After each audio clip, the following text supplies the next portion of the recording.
Yeah,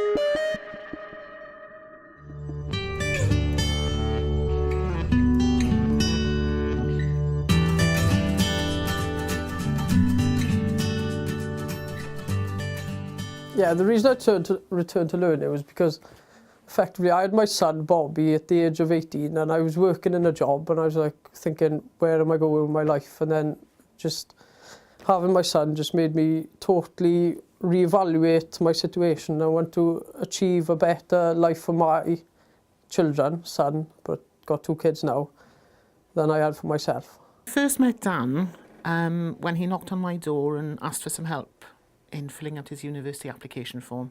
He'd been referred by his tutor, so I knew very little about him. And we just started to talk about some of the challenges he'd faced and overcome. And the warmth, the enthusiasm, the motivation, the focus and the absolute conviction that he was going to university no matter what was what I first saw in Dan. Before the age of 18, I had no ambition. I was happy to do nothing in my life. But education has given me a focus, a goal, it's just something to achieve. Lots of us think we're going to change. Lots of us want to change, but not very many of us have the courage or the focus. And in the face of some quite severe difficulties, the actual personalities to go ahead and do it, and Dan's done it, and that makes him very different. I got big plans for the future, hopefully, be running the country or running Wales or running a local council or even teaching history or something. I don't know, I got big plans. Got to be ambitious and see where it leads me. Dan, I've only met you recently. You've certainly inspired me. You've shown me that anything is possible. You now have your place confirmed at Swansea. You have to work hard for those grades. Get in there, show them what you can do and reach every goal you've ever set yourself. Most people who leave school early think, oh, school's not for me. But if they can have a changing factor in their life that can just think, oh, I can go back into education and I can do it and I can achieve. So if I can give the message across to other people like it did for me, then that would be brilliant. I've known Pat as a neighbour and basically got closer over the last couple of years, mainly because Pat lost her husband, and that means she had a void in her life. And Pat had no intention of going to college. At 84, you probably don't think of that. You want to enjoy. Online learning courses are a way of learning now, the same as going to college is, and that's what's made a difference for Pat, I think. The main advantages of using a computer are being able to email friends and family and getting emails back, because all my family live away. Well, one of the best things is being able to put all my photographs on and send them. And I've had photographs back through emails of photographs taken in the 1900s of family I never knew I'd got or had. I've seen a change in confidence in actually being able to access things that were previously not on the agenda. You know, she couldn't go shopping, she doesn't drive, she lives in a rural community, and it's very difficult then to have the same equal opportunities of being able to shop for things, of having the best price, of actually buying from places that you wouldn't normally think of buying. Yeah, after my favourite thing, putting photographs on the computer, is shopping online, which I absolutely love and find far too easy because I buy too much. I'm being taken over by this digital world. Well, Pat, I know how you sort of thought that it wasn't the thing to do to nominate you for this award. You truly deserve it. What you're doing is really, really nice to see, and it should be shared with others. So go for it. Keep on learning so that it benefits you and that you can share your fantastic experience with other people, and they might do the same. Go for it. Well done. Winning this award is absolutely amazing. I really couldn't believe it when I heard it. To achieve something like that, when you've just worked at home through Learn Direct, is an amazing thing. It means a lot.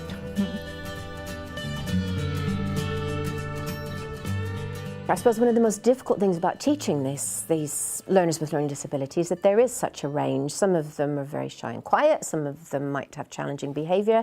The great thing about Sarah is that she doesn't see the disability, she sees through it. She sees what a person can do, and she just brings out the best. I find working through the arts a really good way to kind of develop communication skills. So using music, song, dance, drawing, painting, even cooking. A lot of the learners when they start here may be not used to kind of an adult learning environment. They've come maybe from special school.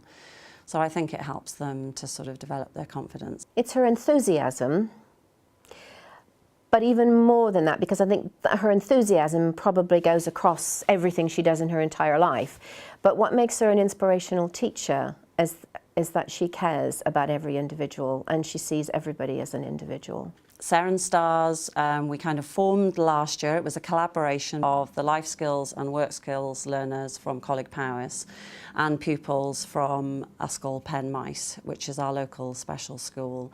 They all work together at Theatr Brycheiniog on a Friday morning to work towards our performance, which is a musical medley this year. I think it's probably the highlight of our year, and it's what all the students love. And then in the next year, when it was offered to the students at Penmaes, everybody wanted to be on the performance project. So it works really well. Congratulations, Sarah. I'm really happy for you. You really deserve this. You're a fantastic teacher. It was just wonderful to read all the things that people have said about me, and it's just, I'm so pleased that that's what people feel about me and that what I do is worthwhile.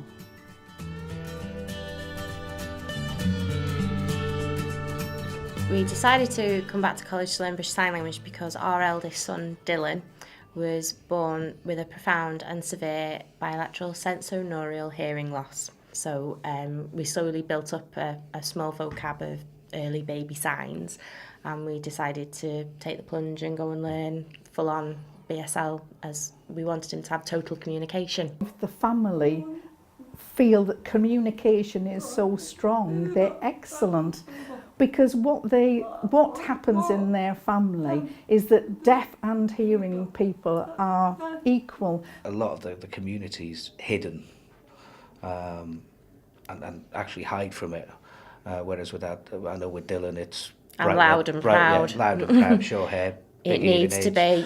We've been involved with fundraising for deaf people, not only just thinking about their son, they're thinking about other deaf people as well, and they want to be involved in other activities, say deaf club, going swimming with deaf people as well. So I believe that they are a strong family where communication is important. So they're not only considering their own family, they're also considering the wider deaf community. We decided to set up a group in the Flintshire area because I thought there was got to be more of us, and there was. And now I'm like a support person for anyone else who gets newly diagnosed with their children. They ring us up and we can say, yeah, we've been there, we know how you feel. I would have loved to have had that myself, but now I'm very happy that I can offer that to other parents so that they're not alone. Congratulations on your award, and hope you have a good night. I think for Yale to actually turn around and our tutors to say, yeah, well done. I think that was the nicest achievement we've ever had. Yeah. I'll be honest. Yeah, definitely. Yeah, brilliant. First met Rachel in a school fete. My first impression was, well, I got asked to approach her by her friends, so I invited her to the family learning, and she told me, not so politely, to go away.